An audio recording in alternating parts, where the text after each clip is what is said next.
I'm not leaving him. Not for you. Not for anyone. Anderson Wells stood frozen in his own kitchen doorway, staring at the black woman he'd never met, who just said those words, not to him but about his son. His briefcase hit the marble floor with a crack that echoed like a gunshot, but neither of them flinched. Carrington, his 16-year-old son, stood beside her, his hand on her arm, protective in a way Anderson had never seen directed at anyone. Least of all him. Thank you for sticking around with me, my wonderful story family. If you're already hooked in for today's story and ready to enjoy it, click subscribe and let me know in the comments where you're watching from, because tomorrow, I will be giving you another story just as interesting as this one. And you don't want to miss it. Now let us begin. The kitchen smelled like vanilla and burnt sugar. Candles flickered on a half-decorated chocolate cake sitting on the island, his birthday cake, Anderson realized with a jolt. The one he'd completely forgotten about while closing a $2 billion merger in Shanghai. Dad, Carrington said, his voice cracking. His face shifted from joy to shock to something that looked like shame. As if Anderson had caught him in an act of betrayal. But who had betrayed whom? Anderson's eyes swept the scene, recipe books splayed open, baking supplies scattered across the marble countertop, and photographs he didn't recognize stuck to the refrigerator with magnets. Carrington at a science fair. Holding a trophy. The woman beside him, her hand on his shoulder, beaming with pride. Anderson's throat tightened. You went to his science fair? The woman, Ashley, he would later learn her name was Ashley Reed, met his gaze without flinching. Someone needed to be there for him. He won first place. The unspoken accusation hung in the air, heavy as smoke. Where were you? Carrington mumbled something about homework and bolted from the kitchen, leaving Anderson alone with this stranger who somehow knew his son better than he did. The silence between them felt like judgment. He keeps your schedule, you know, Ashley said quietly, turning back to the cake. She didn't look at him as she spoke, and somehow that made it worse. Every business trip. Every conference call. He tracks your flights on a phone app. She paused, then looked up.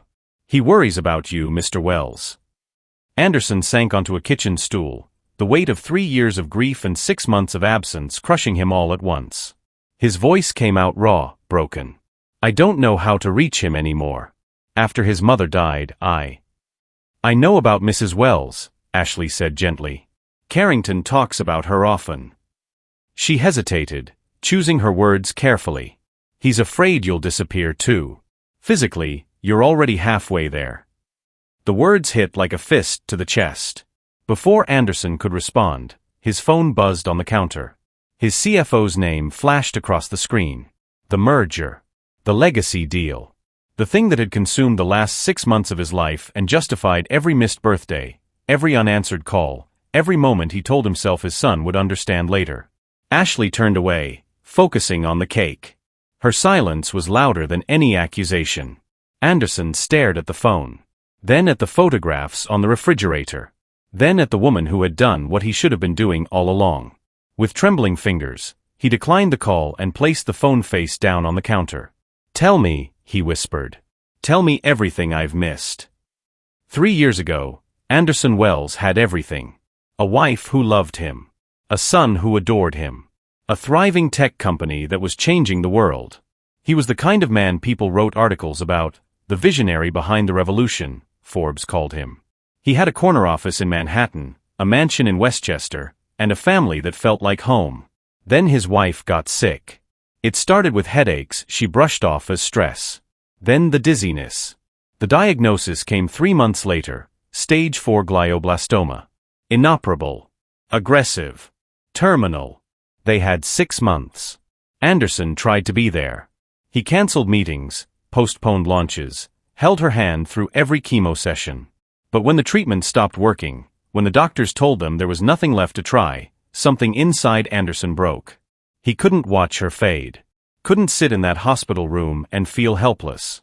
So he did what he'd always done when life became unbearable. He worked. He threw himself into the company with a ferocity that terrified his board of directors. He launched 3 new products in 4 months. Negotiated partnerships across 4 continents. Flew to Seoul, London, Dubai, Tokyo, anywhere that wasn't that hospital room where his wife was dying and his son was watching her slip away. Carrington was 13 when his mother died. Old enough to understand. Too young to process it. Anderson didn't know how to help him. Didn't know how to talk about grief when his own felt like drowning. So he did what felt safest. He provided. He made sure Carrington had the best therapists, the best schools, the best of everything money could buy. Everything except a father who was present. And if you've ever lost someone you love, if you've ever felt that desperate need to run from the pain instead of face it, leave a like. Because this story is about what happens when running finally catches up to you. The business trips grew longer. The Coles home grew shorter. Carrington stopped asking when his dad would be back. Stopped waiting by the door when Anderson came home late at night. Stopped trying. By the time Anderson left for Shanghai 6 months ago, they were living in the same house but existing in different worlds. Anderson told himself it was temporary. That once the merger went through, once the company was secure, he'd come home and fix things. He'd be the father Carrington needed. But grief doesn't wait for convenient timing. And children don't stop growing just because you're not there to see it. Ashley Reed wasn't supposed to be part of this story. She was hired by Anderson's house manager 8 weeks into his Shanghai trip, a temporary replacement for the previous housekeeper who'd quit without notice. Ashley had references, experience, and a calm demeanor that made her easy to overlook. But Carrington didn't overlook her. The first time Ashley made him breakfast, she noticed he didn't eat. The second time, she asked why. Carrington shrugged, mumbled something about not being hungry. Ashley nodded and said nothing more. The third time, she made his mother's favorite pancakes, the recipe she'd found in the handwritten cookbook tucked in the back of a cabinet. Carrington cried at the kitchen table. And Ashley sat with him, not saying a word, just letting him feel what he'd been holding in for 3 years. That was the beginning. Ashley didn't try to replace his mother. She didn't overstep or push. She just showed up. Every morning, every evening, every moment Carrington needed someone and his father wasn't there. She drove him to therapy appointments Anderson had scheduled but never attended. She sat in the audience at his science fair when Anderson was in a boardroom halfway across the world. She listened when Carrington talked about his mom, about his fear that he was forgetting her voice, about the recurring nightmare that his dad would die on one of those planes and he'd be alone. Ashley understood loss in a way most people didn't. Her parents had died in a car accident when she was 12, leaving her and her younger brother orphans. Her brother Daniel had raised her, worked 3 jobs to put her through college, never missed a single recital or parent-teacher conference, even when he was exhausted. Daniel had taught her that love wasn't about grand gestures. It was about showing up. Consistently. Even when it was hard. So that's what she did for Carrington. She wasn't trying to save him. She was just trying to make sure he didn't feel as alone as she once had. Anderson didn't know any of this when he walked into that kitchen. He didn't know that Carrington had panic attacks before school some mornings, or that Ashley had taught him breathing exercises to get through them. He didn't know that Carrington had been accepted into a summer astrophysics program at MIT, or that Ashley had helped him write the application essay. He didn't know that his son tracked his flights obsessively, not because he was excited to see him, but because he was terrified the plane would crash and he'd lose his last parent the same way he lost his first. Anderson had convinced himself that distance was kindness. That by providing financial security and professional success, he was giving Carrington the tools to build a better life. But what Carrington needed wasn't a trust fund or a legacy. He needed his father. Over the next hour, as Ashley finished decorating the birthday cake Anderson had forgotten, she filled in the gaps of his son's life. Every missed milestone. Every achievement. Every night Carrington had waited by the window, watching for headlights that never came. "Why do you care so much?" Anderson finally asked, his voice hoarse. "It's beyond what anyone would expect from household staff." Ashley's hands stilled on the cake. She didn't look at him when she answered. "My brother raised me after our parents died. He worked himself to exhaustion to give me a future, but he never missed the moments that mattered." She met his gaze then, steady and unflinching. "You still have time, Mr. Wells. But not much. Carrington is 16. In 2 years, he'll be gone, college life, his own world. And if you're not careful, you'll look up one day and realize you don't know him at all." The words cut deeper than any accusation. Anderson thought about the man he used to be. The father who'd read bedtime stories and built Lego castles and taught Carrington how to ride a bike. The man who'd promised his wife, in her final days, that he'd take care of their son. He'd broken that promise. But maybe, just maybe, it wasn't too late to keep it. And if you've ever had to choose between the life you built and the people you love, hit subscribe. Because what happens next will break your heart before it heals it. Anderson didn't go upstairs that night. Instead, he sat at the kitchen table while Ashley worked, asking questions he should have asked years ago. What does Carrington eat for breakfast? What time does he go to bed? Does he still have nightmares? Does he talk about his mother? Ashley answered each question with patience, painting a picture of a boy Anderson barely recognized. Carrington had grown taller, almost 6 feet now. He developed a love for jazz music, something his mother used to play. He was teaching himself piano from YouTube videos. He'd made the honor roll every semester since his mother died, not because Anderson pushed him, but because academic achievement was the one thing that made him feel in control. He thinks if he's perfect enough, you'll come home, Ashley said softly. That's why he works so hard. He thinks if he's successful enough, impressive enough, you'll finally see him. Anderson's chest felt like it was caving in. I do see him. Do you? Ashley challenged, turning to face him fully. When's the last time you asked him about his day? When's the last time you ate dinner with him? When's the last time you told him you were proud of him for something that had nothing to do with grades or achievements? Anderson opened his mouth, then closed it. He couldn't remember. Ashley softened. Mr. Wells, I'm not trying to make you feel worse than you already do. But Carrington needs you. Not your money. Not your success story. You. The dad who used to make him laugh. The dad who used to tuck him in at night. The dad who promised his mother you'd be there. I don't know if that man exists anymore, Anderson admitted, his voice breaking. Then find him, Ashley said simply. Because your son is still looking for him. The next morning, Anderson woke to find Carrington already gone to school. There was a note on the kitchen counter in his son's handwriting. Happy birthday, Dad. Hope you like the cake. See. Anderson stared at the note for a long time. Then he called his CFO. I need to push the Shanghai meetings back, he said. Anderson, we can't push them back. The investors are. I don't care what the investors want, Anderson interrupted, surprising himself with the firmness in his voice. I need 2 weeks. Family emergency. Is everything okay? Anderson looked at the birthday cake on the counter, the photographs on the refrigerator, the note in his son's handwriting. No, he said honestly. But it's going to be. He hung up before his CFO could argue. Ashley walked into the kitchen, dressed for the day. She stopped when she saw Anderson still in his pajamas, holding the note. You're still here, she said, surprised. I'm staying, Anderson said. For a while. I need to, he gestured helplessly at the air between them. I need to figure out how to be his father again. Ashley's face softened. That's the first step. What's the second? Show up. Tonight, when he comes home from school, be here. Have dinner with him. Ask about his day. Don't check your phone. Don't talk about business.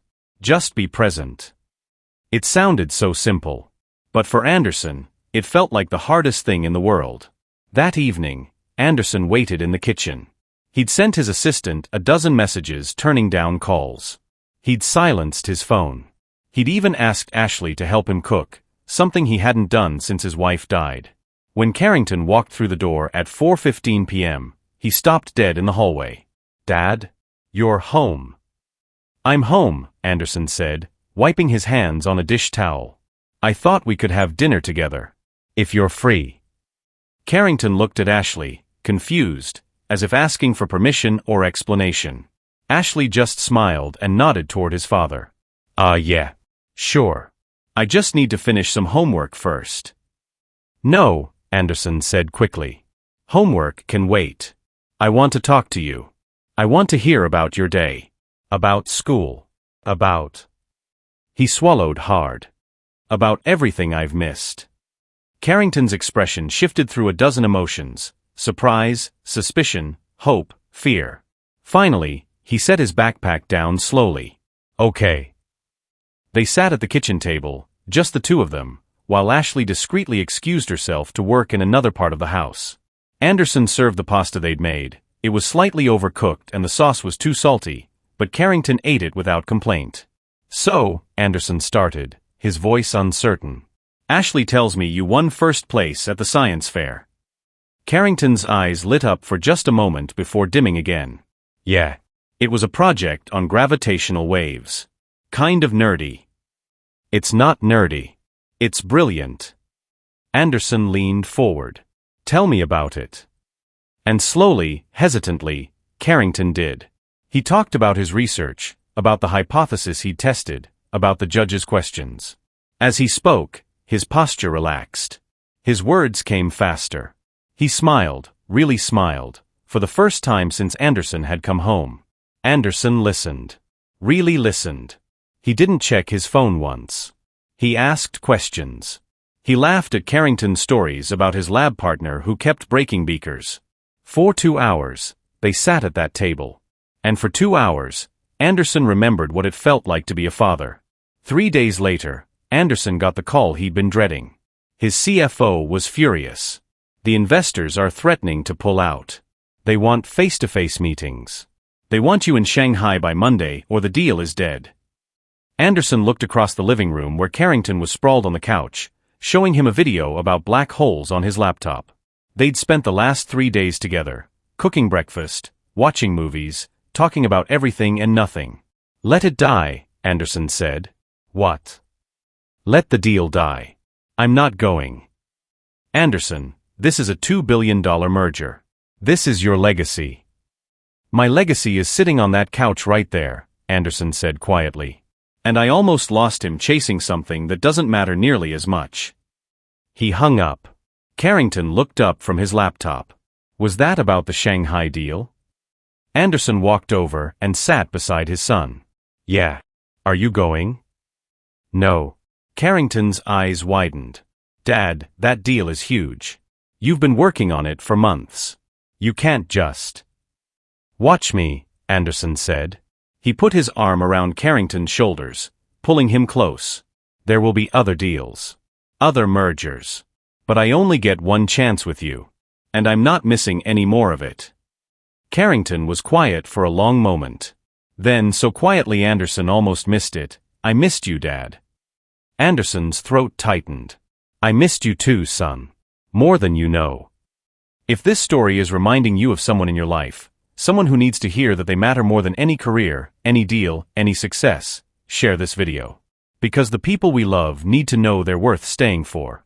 Over the following weeks, Anderson watched his son come back to life. Carrington laughed more. Talked more. Started leaving his bedroom door open again instead of hiding away. He taught Anderson how to play chess. They started a tradition of Saturday morning breakfast at the diner down the street. Carrington even introduced Anderson to his friends, awkward, nerdy teenagers who reminded Anderson of himself at that age. And through it all, Ashley was there.